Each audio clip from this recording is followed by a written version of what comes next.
Graça e paz, aqui é o pastor Fabiano Ferreira, da igreja em Filadélfia, nos Estados Unidos da América do Norte.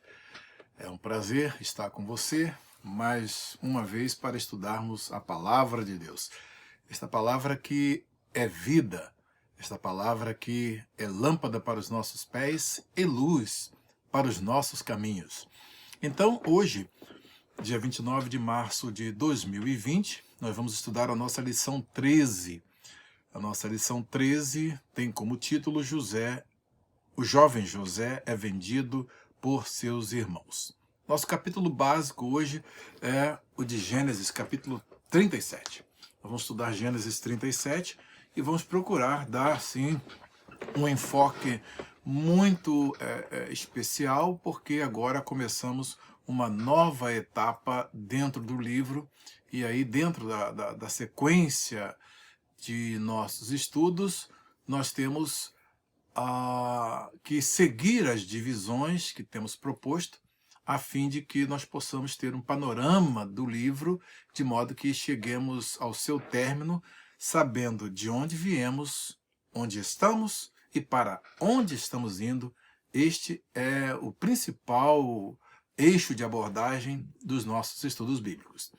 E sendo assim, nós queremos destacar aqui, para que vocês possam acompanhar, onde nós estamos neste momento no livro de Gênesis. Estamos produzindo um comentário acerca do livro de Gênesis, capítulo por capítulo, versículo por versículo, estudamos as perícopes, fazemos todas as divisões, vemos a estrutura literária, e estamos então procurando dar um panorama do livro, e estamos procurando fazer com que o leitor, que futuramente nós teremos um comentário escrito, então o leitor tenha condição de, num momento de busca, de auxílio para os seus estudos, ele tenha condição de encontrar dentro desse comentário vários subsídios que vão ajudá-lo no desenvolvimento da sua análise pessoal, dos seus estudos pessoais. O estudo bíblico, de modo geral, ele deve ser feito sempre com base em uma análise, em uma análise que seja feita do texto original, o texto hebraico. Ele é importante para que nós possamos ter um panorama, e aí você tem aqui uma obra muito importante que foi publicada, tem sido publicada e está aí à nossa disposição, o Antigo Testamento Interlinear. Então, aqui o capítulo 37 do Antigo Testamento Interlinear é uma obra produzida pelo meu amigo, Dr. Edson de Faria Francisco. Então, Dr. Edson de Faria Francisco traduziu todo o Antigo Testamento do hebraico para o português, dando tradução literal e apresentando essa proposta de interlinearidade que você está vendo aqui, mas também pode ver aí na tela ao lado. E a interlinearidade é um dos recursos importantes quando você está estudando tanto o Antigo Testamento como o Novo Testamento. E agora, para a nossa felicidade, temos todo o Antigo Testamento traduzido literalmente, dentro da proposta de tradução do doutor Edson de Faria Francisco. E então agora você tem aqui a Bíblia hebraica, Bíblia hebraica Stuttgartense, essa Bíblia hebraica Stuttgartense, a Torá, Neviim, o Retuvim, Torá, Neviim, o Retuvim, que é a lei e os profetas, os escritos. Então, nesta ordem da Bíblia hebraica, foram traduzidos todos os livros da Bíblia. Então, nós temos aqui, já apresentei o volume 1, temos o volume 2, os profetas anteriores, que foi traduzido pelo Dr. Edson de Faria Francisco. Temos o volume 3, também foi traduzido pelo nosso amigo, na sequência da tradução do Dr. Edson de Faria Francisco. E, finalmente, nós temos aqui o volume 4, que acabou de sair agora, em janeiro de 2020.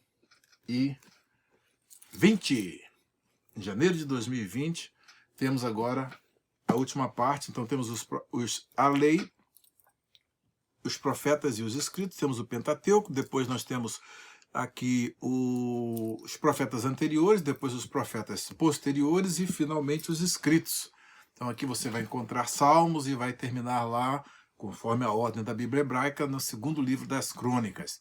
Esta é a sequência dos livros na Bíblia hebraica. Então, esta Bíblia hebraica aqui, tá? Você vai ter esta sequência. Então, ela é um texto que começa, né, da esquerda, né, para, melhor, da direita para a esquerda, tá?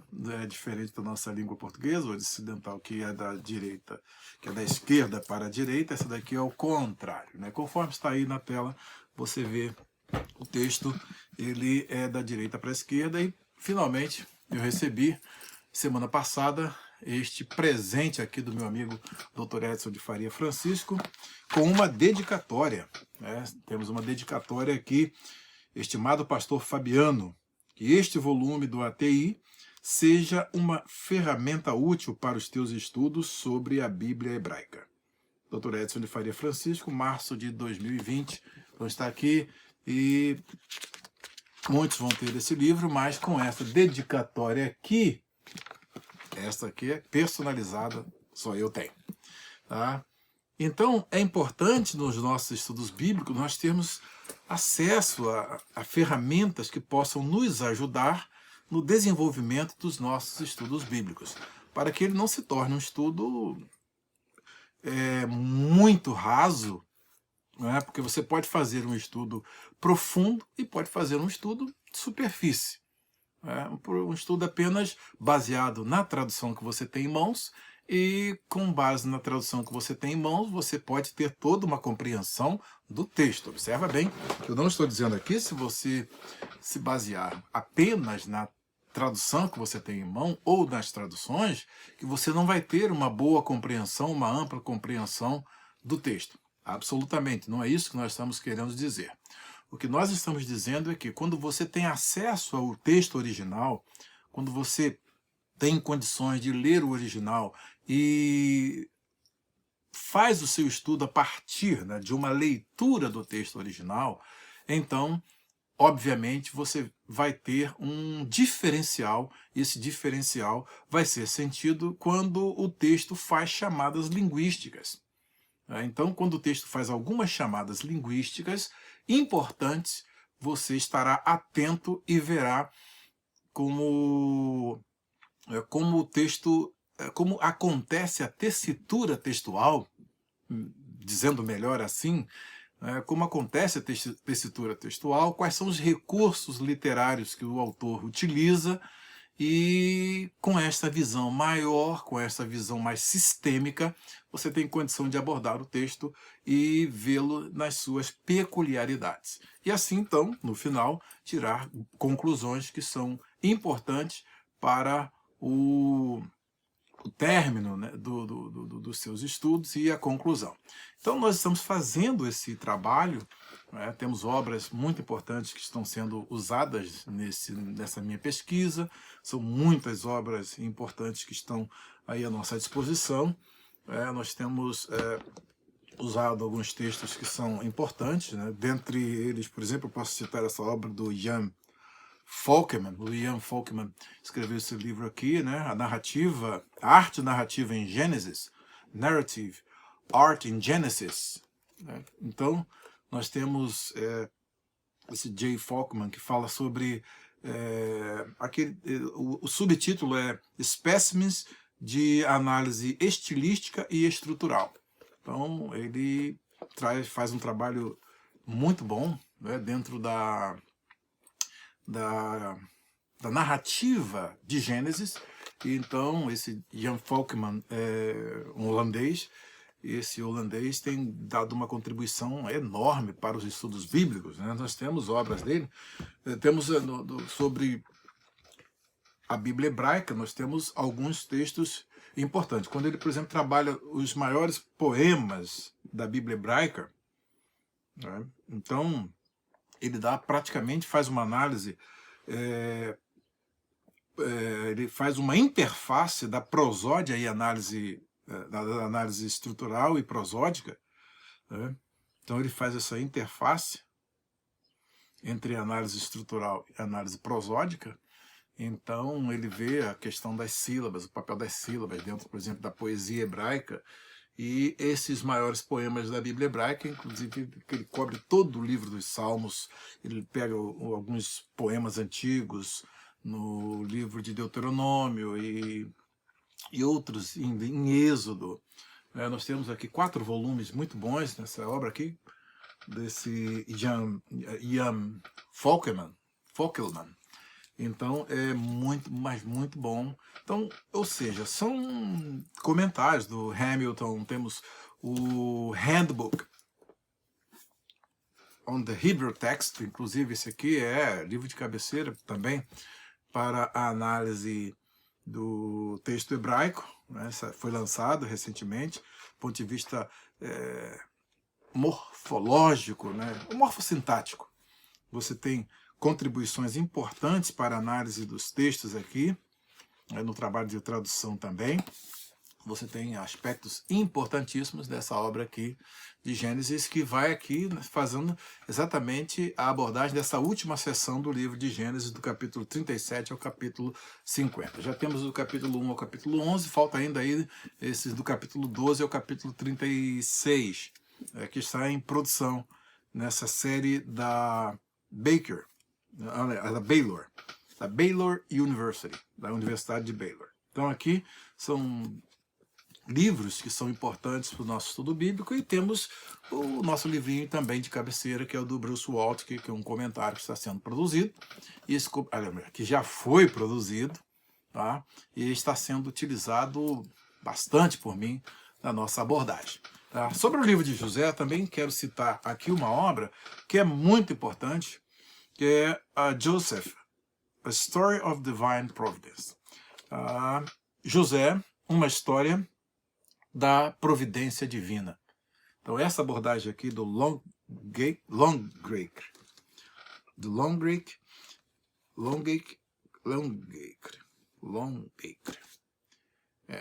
ele faz uma análise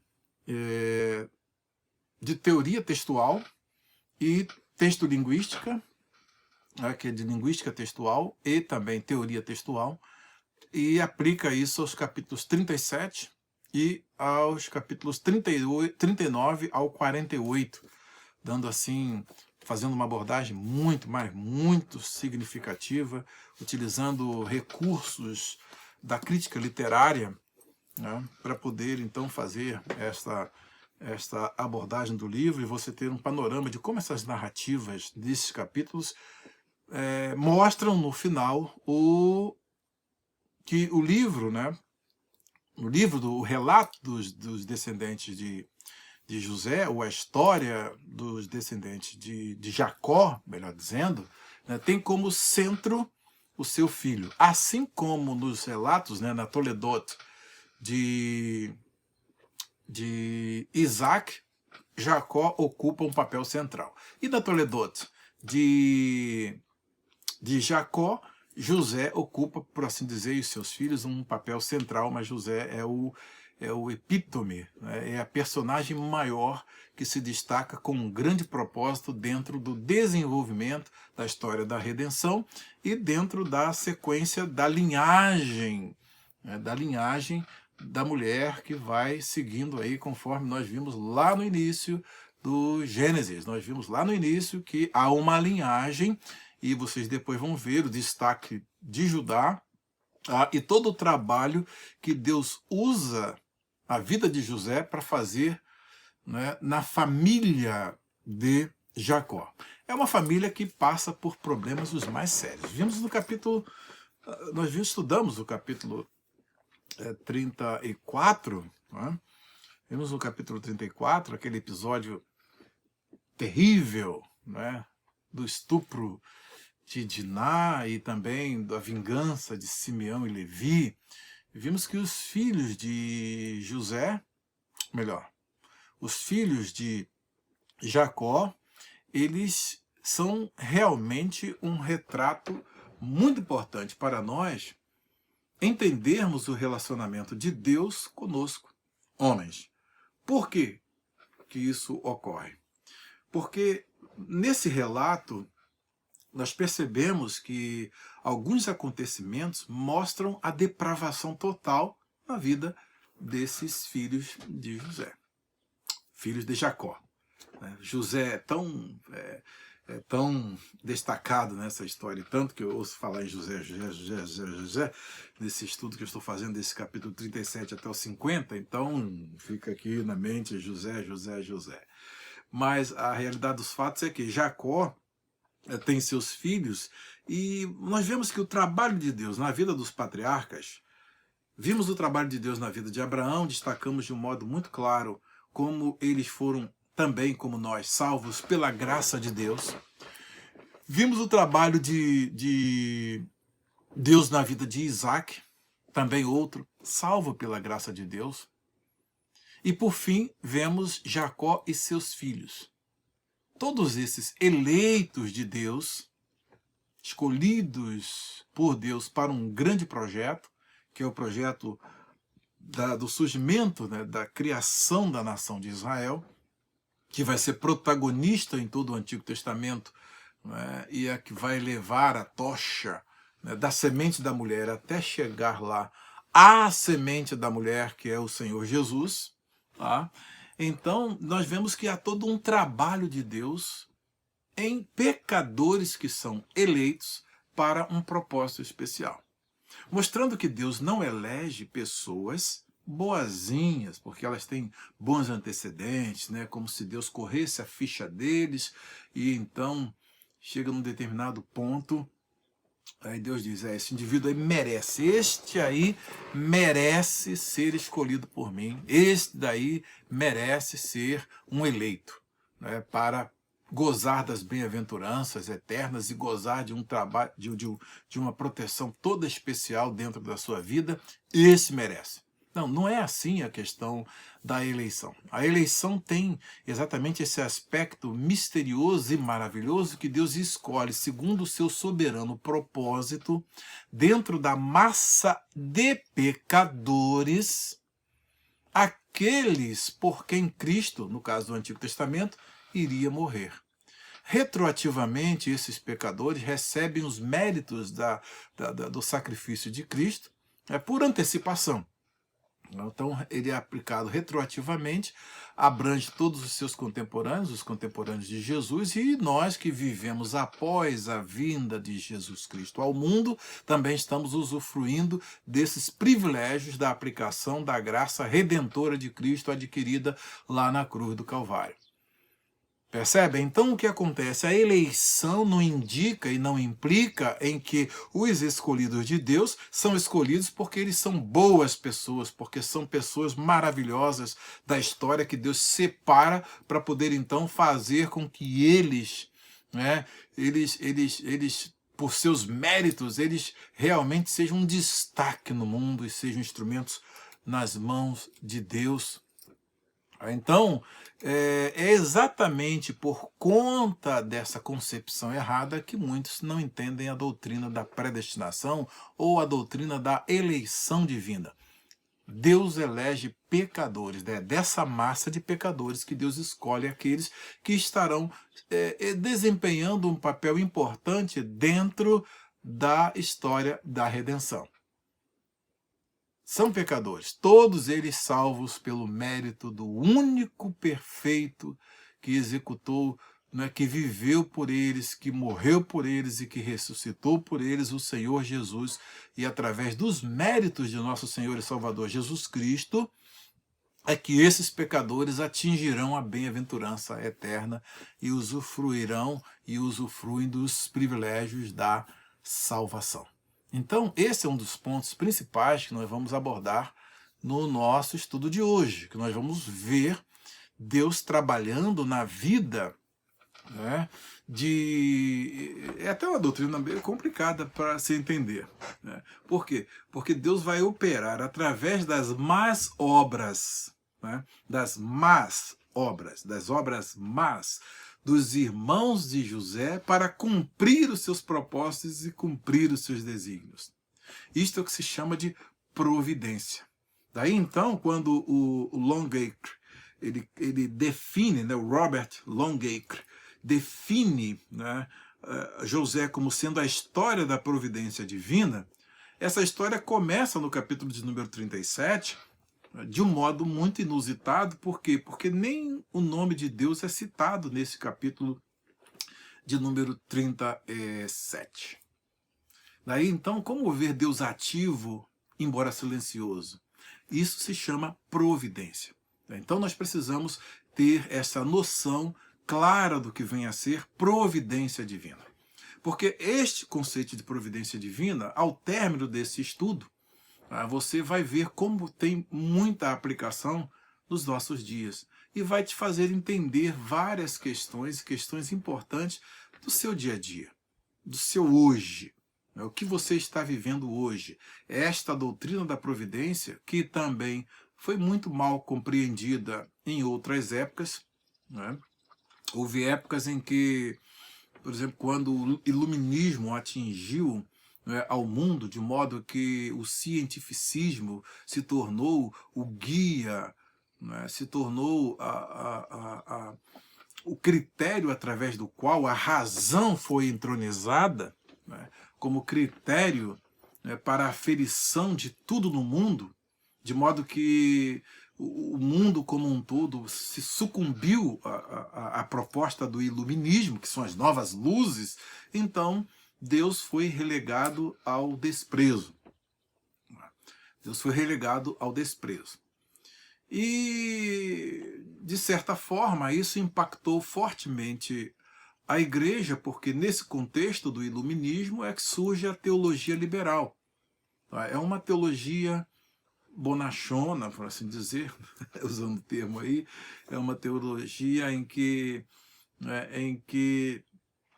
não se tem uma definição escriturística de Deus. E a doutrina da providência dentro desse contexto também foi extremamente distorcida. Inclusive o próprio progresso que acontece a partir, né, de descobertas científicas extraordinárias e o crescimento, né, dessa vertente aí cientificista, né, dos cientistas que passam a descobrir coisas, né, para explicar o universo e trabalham de um modo intenso para poder fazer com que tudo, né, esteja controlado dentro das mãos deles. Isso faz com que o mundo siga uma visão falsa da realidade. Tá? E aí é que é importante algo que eu disse, né, que a razão, quando ela é entronizada, ela pelo menos precisa fazer com que o homem entenda a diferença entre o que é racional e o irracional. E tenha capacidade de discernir entre o racional e o irracional e discernir também, né, o separar a ficção e a fantasia da realidade. Tá? Então a razão ela se propõe, pelo menos, né, a isso. Mas a razão desassistida do homem pecador, ela praticamente passa a ser um instrumento que leva o homem mais para não ter uma percepção real da realidade. E é por isso que nós vemos que muitas coisas que acontecem nas histórias, elas ficam assim. Há toda uma tentativa de encobrir a realidade e depois até redefinir a realidade. Então, pessoas ficam vivendo através de mitos, através de fantasias. E, do ponto de vista dos acontecimentos que antecedem as grandes guerras mundiais, né? Inclusive a teologia, né, fez assim, ela estava tão sossegada, e a doutrina da providência era uma doutrina que dizia que Deus foi aquele que criou o mundo, tá? E então ele tinha todo o cuidado para conduzir a sua criação de modo a fazer com que essa criação simplesmente, né, gozasse dos benefícios e das benesses que o Deus cuidadoso, né, deste mundo, ele estaria providenciando para o homem. Daí as duas guerras mundiais, elas exerceram um forte impacto tanto nas filosofias e do modo como o iluminismo trouxe aí essas novas luzes, um impacto tão forte que aí surge uma tentativa de recodificar, não é, o que acontece no mundo, e a irracionalidade toma conta, né, toma conta da humanidade de tal forma que aquela figura que foi construída de um homem que, segundo a teoria da evolução, estava evoluindo para ficar cada vez melhor, né, e os avanços da ciência contribuiriam para isto, então este indivíduo passa a mostrar toda a sua monstruosidade, que vai estar em sintonia com a antropologia bíblica, que mostra que o homem, após a queda, non posse non peccare, ou seja, ele não pode, estou usando a terminologia de Agostinho, tá? Ele não pode viver sem pecar. Então, esse homem que estava numa cortina, numa redoma, como sendo, né,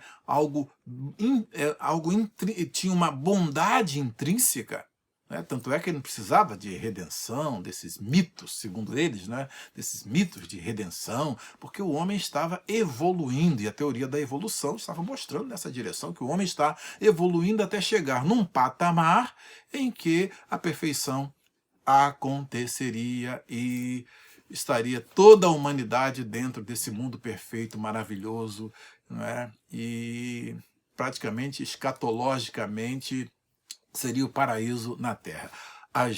A eclosão da Primeira e depois da Segunda Guerra Mundial destruiu totalmente esse paradigma. Daí colocou em confusão tanto o cientificismo como as escolas filosóficas, né, que já eram escolas filosóficas ou agnósticas ou ateístas. Agora o ateísmo se exacerba mais ainda, porque como um Deus que é bom permite o mal no mundo? Essa era a grande questão. E ela não estava sendo bem respondida nem pela filosofia e muito menos pela teologia, porque a teologia liberal não deu conta de trabalhar precisamente, biblicamente, esse conceito de providência. Então, o que é a providência? Heber Carlos de Campos, grande amigo meu, ele tem um livro chamado O Ser de Deus e as Suas Obras, e O Ser de Deus e os Seus Atributos. Aliás, eu recomendo a você que leia os livros de Heber Carlos de Campos, porque são livros extraordinários. E temos aqui o Ser de Deus, olha. O Ser de Deus e as Suas Obras, ou seja, fala sobre a ação de Deus no mundo. Aí a providência e a sua realização histórica. Heber Carlos de Campos. São 663 páginas, se eu não me engano, vamos ver aqui. Não, são 600, no finalzinho aqui, 679 páginas escritas sobre o ser de Deus e as suas obras. A providência. Então, se você quiser entender de fato o que é a providência, não deixe de ler esse livro. Não passe dessa existência sem ler esse livro, tá ok? Heber Carlos de Campos. Vale a pena. Tá? Então, o doutor Heber Carlos de Campos, ele define providência, está aqui para você acompanhar aí na tela. Ele dá uma definição de providência, primeiro estabelecendo os três grandes axiomas, né? Ou seja, são as verdades tomadas a priori, ou seja, independente da experiência humana, são verdades que existem, podemos dizer assim, né, aquele conceito de postulado. Nesse caso, elas são tomadas, né, do ponto de vista antigo, né, eram verdades evidentes por si mesmas, os postulados. Né, mas dando uma definição mais precisa e seguindo melhor o fluxo da história da ciência, né, são axiomas da religião. ou seja, axiomas da religião cristã.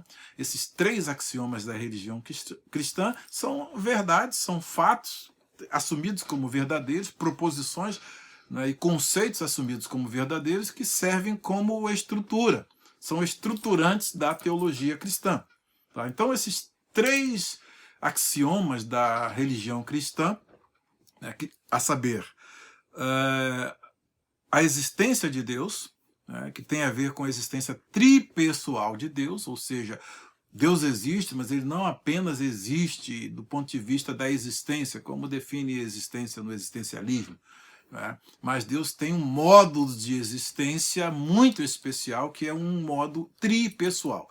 Isso Weber discute com mais clareza, e você também pode ver isso em vários livros que falam o Deus que é triuno. Mas eu cito do livro do Weber Carlos de Campos, que antecede esse livro aqui, que é o Ser de Deus e seus atributos.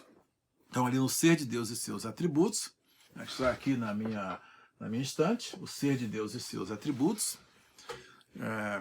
Então, o Ser de Deus e seus atributos vai mostrar que Deus existe, mas ele não apenas existe, ele é um ser tripessoal. Ok? O segundo axioma básico, são uma verdade tomada a priori na religião cristã.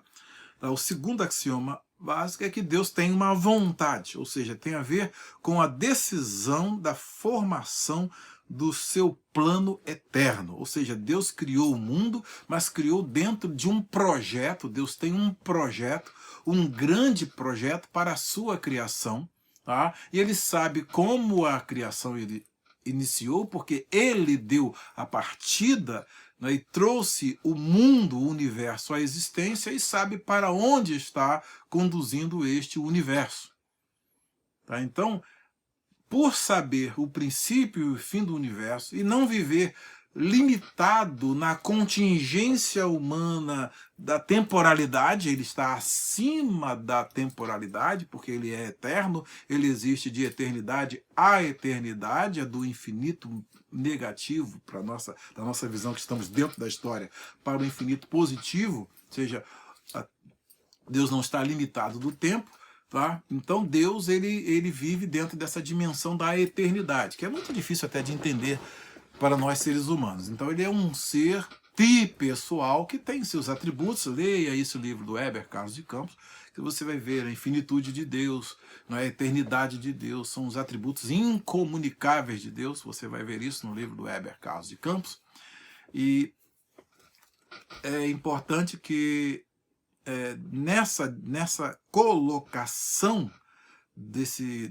na definição, ou seja, na escolha, na percepção, melhor dizendo, desse axioma da religião cristã, tá? Nós temos esse Deus tripessoal, Deus Pai, Filho e Espírito Santo, tá?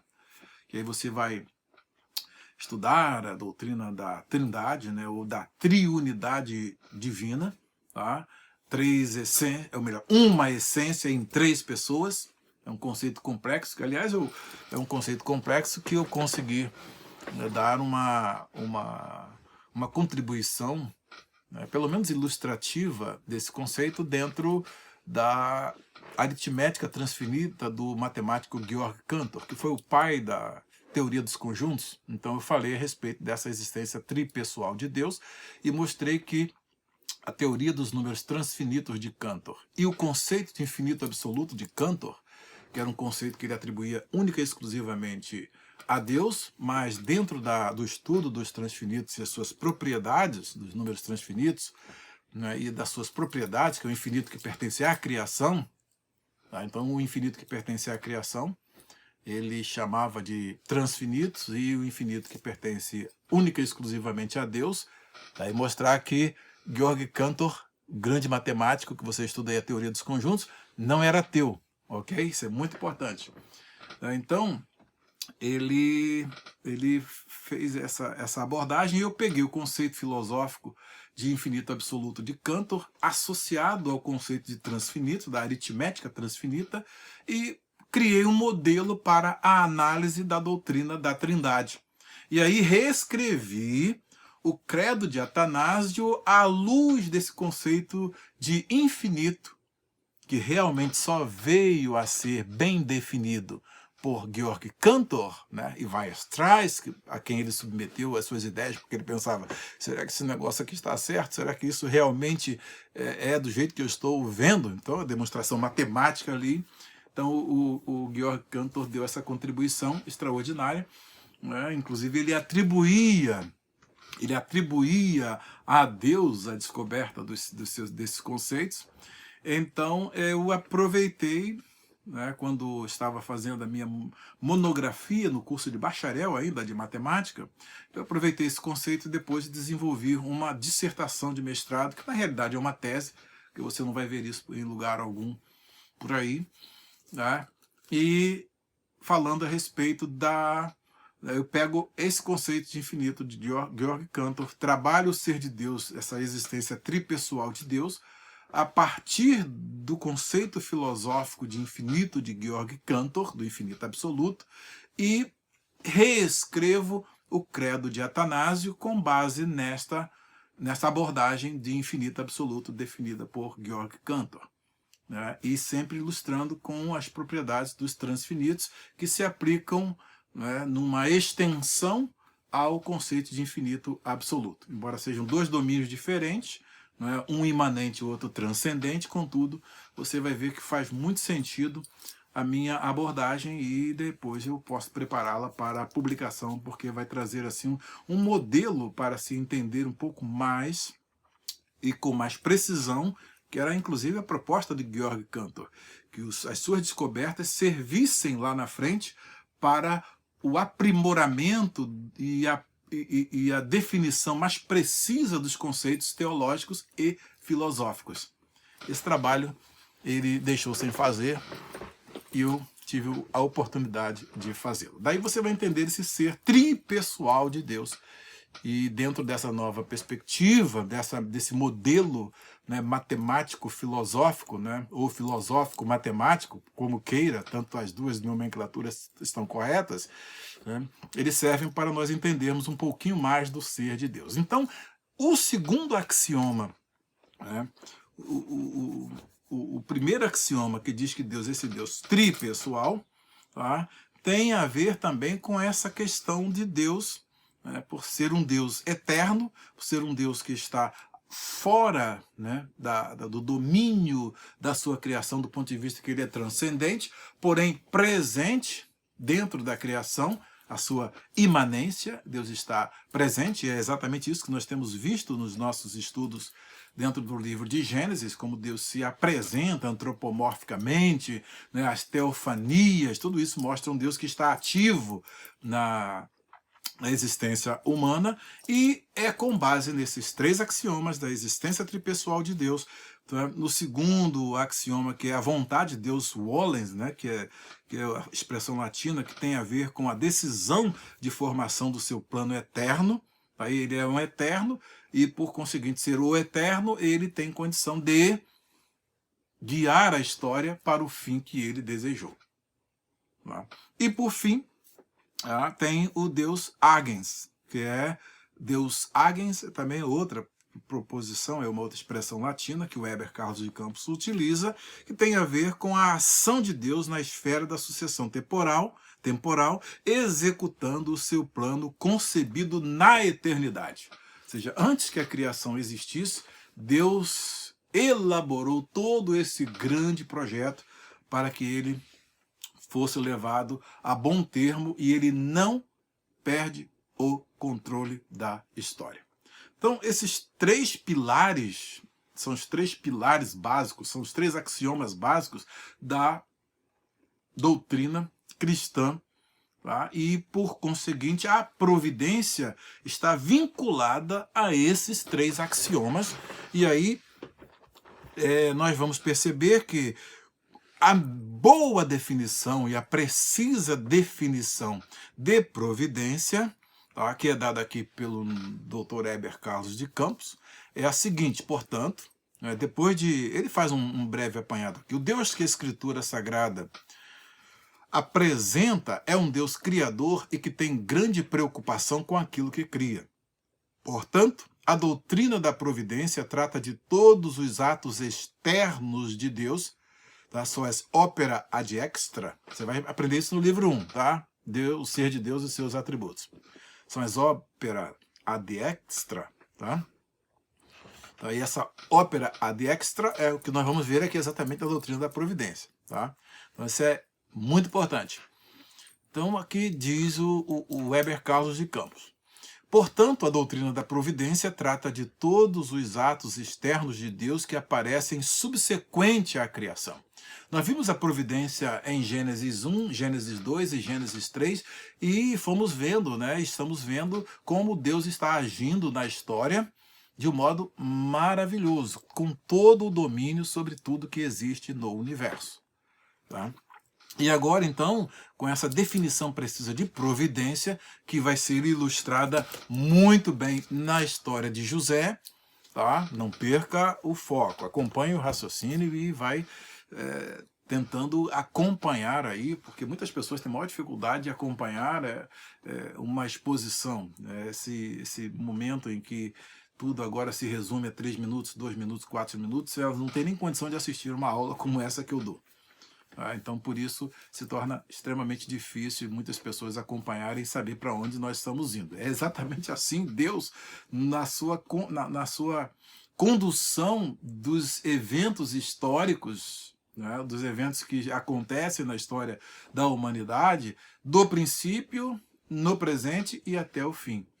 Não dá para acompanhar o que Deus faz, porque muitas das vezes ele está oculto, ele não se revela, mas ele é um Deus que está conduzindo a história, e depois, quando nós fazemos uma leitura, tendo essa meta-história, né, que é a história acima da história, essa história que está além da história, então, quando nós temos essa visão sistêmica de que Deus está controlando o universo, está levando para o fim que ele desejou, nós vamos perceber que nós não temos que nos humilhar e saber que nós não temos condição de entender o que Deus está fazendo, muitas das vezes não tendo nem condições de divisar horizontes, e aí a falta de uma boa definição do que é providência faz com que haja um colapso total na teologia. Foi o que aconteceu na teologia liberal, que estava dominando a Europa e Estados Unidos e o mundo todo, depois o Brasil de quebra, né,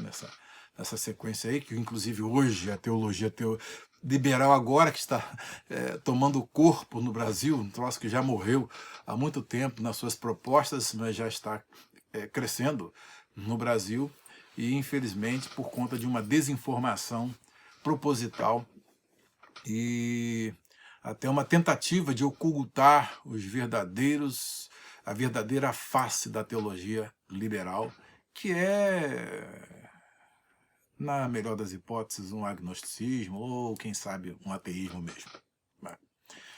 Mas então, esse Deus que conduz a história, nós temos aqui essa definição básica que nós podemos definir como sendo providência. Providência divina, diz Weber Carlos de Campos, pode ser definida como a atividade do Deus triuno através da qual ele, primeiro, A, provê as necessidades de suas criaturas. B, preserva todo o universo criado. C, dirige todos os caminhos individualmente. D, governa a obra de suas mãos. E, retribui todas as obras más. E, F, concorre em todos os atos de suas criaturas racionais, sejam atos bons ou atos maus, de modo que nada escapa ao seu controle. Aí essa definição precisa de providência vai nos dar o conceito básico para que nós entendamos a história de José e entendamos a nossa história hoje. Principalmente nesse item F aqui, quando diz que Deus concorre em todos os atos de suas criaturas racionais, sejam atos bons ou sejam atos maus, não é que Deus realize esses atos, nem seja o propulsor desses atos. Tá? Existe a ação, a gente pode ser primária e secundária de Deus. Então, por um lado, a gente tem uma história muito interessante, está no primeiro livro de Samuel e depois está no segundo livro das crônicas, que narram dois aspectos da ação de Deus no universo, que para nós é importantíssimo, porque na história do seu povo acontece um episódio, que é o censo que Davi faz, né?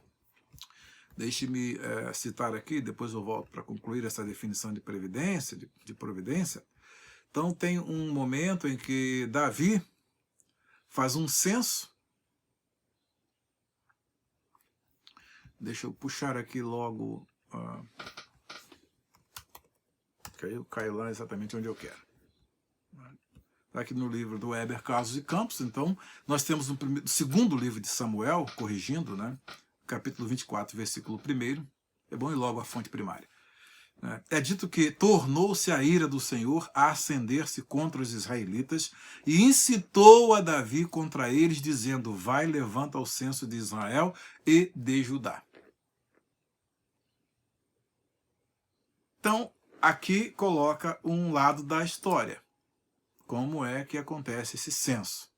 O próprio Senhor, por conta do acender da sua ira, que é uma expressão que é utilizada, né, quando Deus chega um momento de usar de juízo, ou seja, Deus age sempre com base em razões morais, daí então ele é um Deus que julga as boas obras e as más obras, né? Então, quando nós vemos aqui essa colocação, vemos um lado da moeda. Agora, virando o outro lado da moeda, nós temos o mesmo episódio narrado num texto paralelo, que é no primeiro livro das Crônicas, capítulo 21, versículo 1, que diz: Satanás se levantou contra Israel e incitou a Davi a levantar o censo de Israel. Então nós vemos aqui o mesmo episódio, ou melhor, é o mesmo episódio, que é o censo, com dois agentes. Tá? Então o primeiro texto fala que Deus, em ira, tá? O que é a ira de Deus? É o momento em que Deus determina para a execução do juízo. Não é que Deus chega lá no trono e perde o controle, fica nervoso e agora, né, eu vou destruir tudo. Não, não é nada disso. Né? Simplesmente, quando se fala em ira de Deus, se fala a justa execução do juízo de Deus contra o pecado, tanto do seu povo como da humanidade de um modo geral. Tá? Então aí Deus faz o quê? Nós temos o texto aqui falando que Deus então moveu Davi ao censo, e o outro texto, por outro lado, diz que Davi foi movido por Satanás. Tanto Deus como Satanás estavam envolvidos no mesmo evento. Satanás é o agente para o cumprimento dos propósitos divinos. Observamos claramente nos textos acima que o censo foi uma expressão da ira de Deus sobre o povo, tá? E o instrumento do qual Deus se serviu para executar a sua ira, o seu justo juízo, foi a incitação de Satanás. Então, é exatamente essa definição de providência que vai nos fazer entender, abre para nós uma cortina muito ampla no que tange a compreensão dos eventos que acontecem no mundo. Agora que nós estamos aí, eu estou aqui no meu escritório, em minha casa, né, fazendo esta abordagem aqui do nosso estudo bíblico de hoje, tá? E ele está com uma introdução muito vasta, né? Mas como agora a gente tem tempo mesmo, né, então vamos aproveitar aí o tempo para poder ampliar aí a nossa visão das coisas. Então esse modo de Deus agir é um modo que vai nos fazer entender, tá? Nos fazer entender com precisão, tá? Nos fazer entender com precisão como é que Deus age. Então essa nossa introdução é exatamente, ela tenciona exatamente mostrar como acontecem o juízo de Deus, como acontece o juízo de Deus, tá? E chega um momento em que Deus diz basta e entra em ação, e os agentes que ele utiliza na história para poder executar o seu projeto e a execução da sua ira, ou seja, a execução do seu juízo. Então vamos voltar a falar isso, uma abordagem que vamos fazer no Salmo 9, Salmo 10, né, esse par aí abençoado de salmos, que vai nos trazer assim uma compreensão bem mais clara da questão da execução do juízo de Deus. E nós estamos vendo que, por exemplo, no momento que nós estamos vivendo, não é momento de aplicação ainda, mas só assim de passagem, nós vemos que o que acontece hoje é exatamente o reflexo do que aconteceu várias vezes na história. Quando você lê acerca do juízo de Deus sobre a nação de Israel, várias vezes, você pega, por exemplo, Isaías, capítulo de número 10, fala que a Assíria é a vara da ira de Deus contra Israel e contra as nações. Esse episódio, esse momento da história mostra que se a Assíria é a vara da ira de Deus, ou seja, é um instrumento que Deus usa para punir as nações por causa dos seus pecados e também ao próprio Israel. Sendo que a própria Assíria, no texto que você vai lá ler, Isaías capítulo de número 10, vai mostrar que a Assíria não vê assim. A Assíria se torna... Então, quando se fala da Assíria, fala tanto do Império Assírio na época, como do imperador, a perspectiva que ele tinha dos fatos é totalmente diferente. Ele pensa que ele é o Todo-Poderoso, que as nações sucumbiram diante dele porque ele tinha força, estratégia militar, um exército enorme. Então, tudo sucumbiu diante dele por causa do seu poder e da sua força. Que nada disso. Era Deus no controle e usando a Assíria para executar os seus planos, o seu projeto, executar a sua ira, o seu justo juízo sobre as nações, por conta dos seus pecados, e também sobre o seu povo, mas que por fim, quando chega o tempo certo, Deus entra em juízo com a própria Assíria e sem mão humana, Deus derruba Senaqueribe e os seus 185 soldados que estavam para destruir um povinho pequenininho, Judá. Tá? Então aí o que acontece? Nós temos aí a Assíria como sendo a agente usada por Deus para poder infligir o seu juízo sobre as nações. Hoje é a China, né? É a China com a sua estratégia, com a permissão do alastramento de um acidente, entre aspas, que acontece na cidade de Wuhan, lá na província de Hubei. Então, o Partido Comunista Chinês tem toda a delicadeza de não passar os dados e as informações para se prever essa catástrofe mundial que assolou a mim, assolou você, do ponto de vista de que eu estou aqui dentro da minha casa, em quarentena, você dentro da sua, e muitos dentro das suas casas, e lá tudo tranquilo, inclusive o Partido Comunista Chinês estava lá, dentro de um grande anfiteatro, não tinha ninguém com 2 metros de distância nem nada, essas imposições foram colocadas, né, sobre as nações, exceto a China, tá? Então eles estavam lá comentando a grande reunião desse ano lá do Partido Comunista Chinês para definir quem vai ser o próximo presidente, né? E já sabe quem é, né? O Xi vai ser novamente reeleito, todo mundo sabe disso, né? Mas eles estão traçando os projetos deles para poder fazer uma dominação universal, e então esse projeto tem que fazer com que haja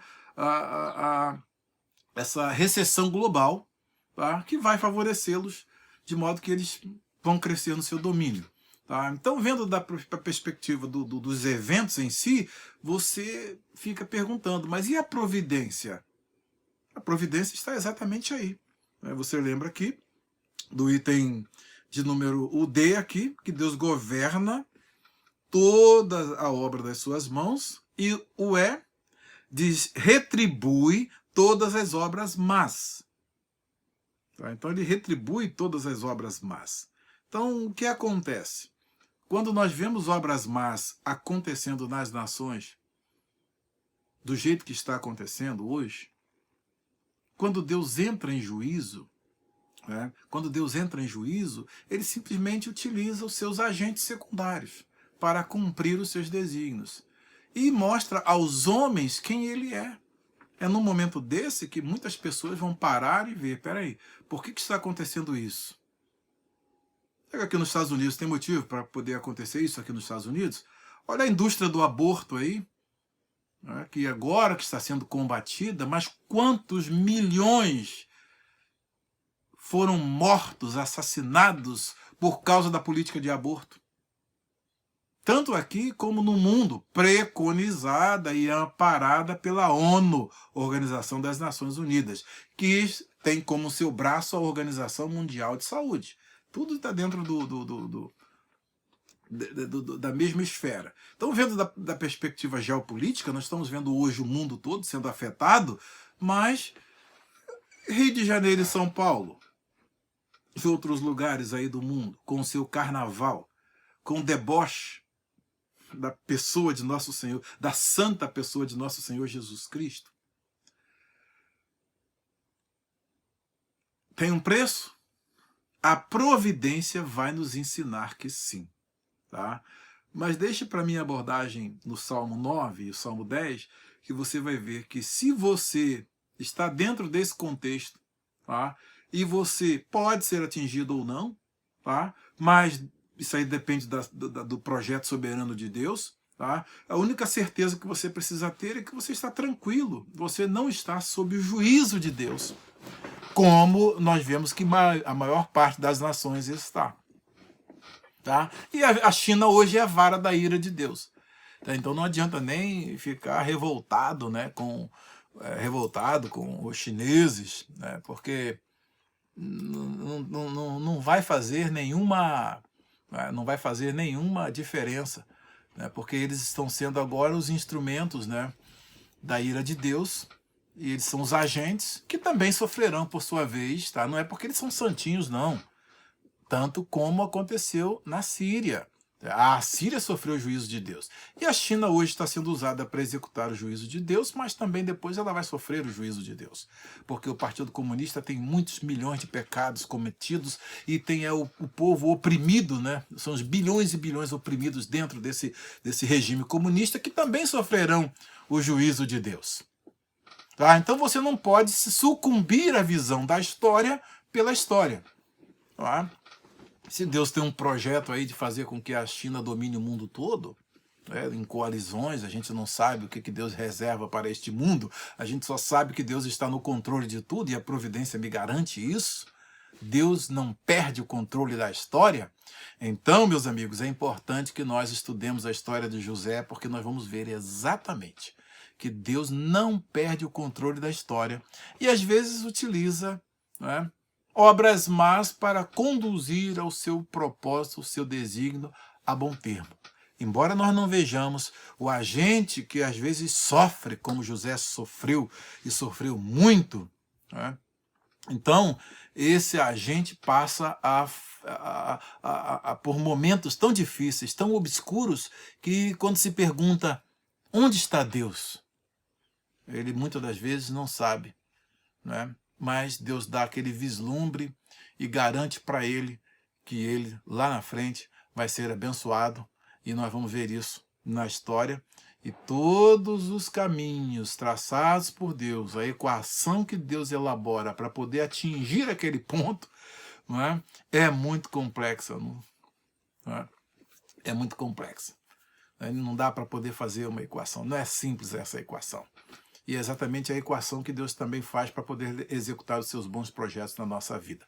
É um momento que todos nós temos que parar e entender o agir de Deus e a providência, a doutrina da providência, que eu dei essa introdução, acho que foi a maior de todas as que eu já dei, né, nos faz entender que Deus não perde o controle da história e Ele utiliza obras más, que são punidas por Ele, tá? Por conta da sua justiça, para conduzir os seus propósitos, para levar a história para onde Ele quer que a história caminhe. Muitas das vezes, nós dentro da história, que vivemos dentro da história, vamos ficar perplexos. Mas vamos descambar para o existencialismo ateísta? Ou vamos descambar para o agnosticismo? Não, vamos ficar no solo seguro da doutrina cristã, cujos 3 axiomas básicos são: o Deus existe, Deus tem o seu propósito, a sua vontade na criação, e Deus, Ele age para executar os seus planos. Ele é coagente. Então, atrás de tudo aí da China fazendo isso, tem Deus aí que está sendo o agente que está fora e usando a China como sendo instrumento da execução do seu projeto. Meu amigo, sabe como é que eu me tranquilizo nesse momento? Estou aprendendo chinês, né? Aprendendo chinês, Ni Hao.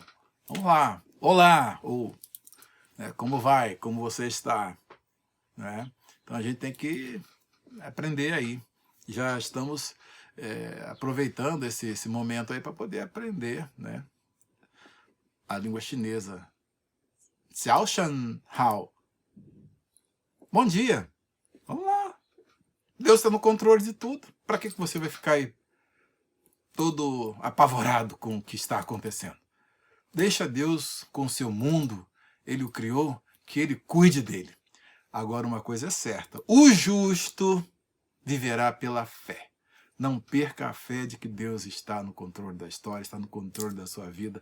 E nós, no meio de qualquer calamidade, temos a promessa de que Deus irá nos guardar segundo Ele determinou e segundo Ele quer. Se Ele quiser que nenhum mal nos atinja, não nos atingirá. E pode até atingir, mas Ele é poderoso, se nós ficarmos enfermos, de nos curar. Nós cremos no seu poder, cremos na sua soberania, cremos na sua providência. Ok? Então, nós temos aí... Aproveita esse momento aí, vai aprender um pouquinho de chinês, é uma língua difícil, viu? Zhao Shanhao, Woshi Fabianyu. Oh, para lá, muito difícil, diferente, né, do que a gente está acostumado, né? Mas a gente chega lá e vamos vivendo a história e tranquilos, porque Deus está no controle de tudo. Então, a lição de hoje vai trabalhar exatamente esse ponto. Eu fiz uma abordagem aqui de introdutória, a maior introdução que eu já fiz, né, de todas elas, viu? Mas porque o momento exige, também nós temos tempo, né? Eu, pelo menos, tenho tempo. Estou aqui dentro do meu escritório, tranquilo, sem preocupação, não tem ninguém olhando para mim aqui, não é? Preocupado, olha a hora do estudo bíblico, isso é hora. Não, estou tranquilo aqui fazendo a minha abordagem, que vai entrar nesse meu comentário aqui, olha, que está sendo, não é, produzido aqui, ó. Já temos aqui 850 páginas aqui só, né, de aulas transcritas, e agora com mais alguns artigos escritos, nós estamos com mais de 1000 páginas aqui desse nosso comentário intertextual de Gênesis. Ou, na realidade, nós teremos um comentário expositivo do Gênesis e faremos uma abordagem canônica, narrativa, exegética e teológica. Então, esse é o comentário. Que, olha só, segue o último livro da Bíblia que nós estudamos, o livro do Apocalipse. Então, aqui está, né, o nosso trabalho aqui, né, sobre o livro do Apocalipse. Mais de 1000 páginas também. Esse grosso volume aqui do nosso comentário intertextual do Apocalipse. Isso é muito importante. Comentário intertextual, também uma abordagem canônica, exegética, narrativa, semiótica e teológica. Então, eu inseri aqui o semiótica porque é um livro que trabalha com símbolos, que a linguagem simbólica é privilegiada em relação aos outros tipos de linguagens. Então, nós temos que fazer esta abordagem.